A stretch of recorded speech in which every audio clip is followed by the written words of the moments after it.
26 जानेवारी म्हणजे फक्त तिरंगा फडकवण्याचा दिवस नाही, हा तो दिवस आहे ज्या दिवशी भारताने जगासमोर सांगितलं की आता आम्ही स्वतःचं शासन स्वतःच करणार.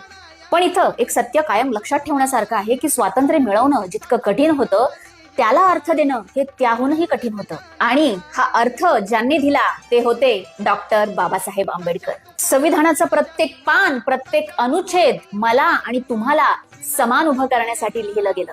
जात, धर्म, भाषा काहीही असो, भारतीय माणूस सर्वप्रथम माणूस आहे हा विचार बाबासाहेबांनी कायद्यात रूपांतरित केला.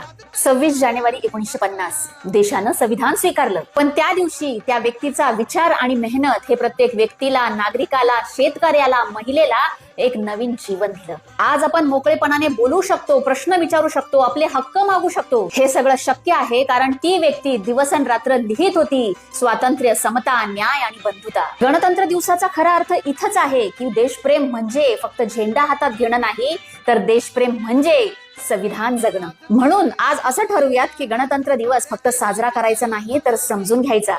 केवळ अभिमान बाळगायचा नाही तर जबाबदारीही निभवायची. प्रजासत्ताक दिनाच्या, गणतंत्र दिवसाच्या प्रत्येकाला मनपूर्वक शुभेच्छा.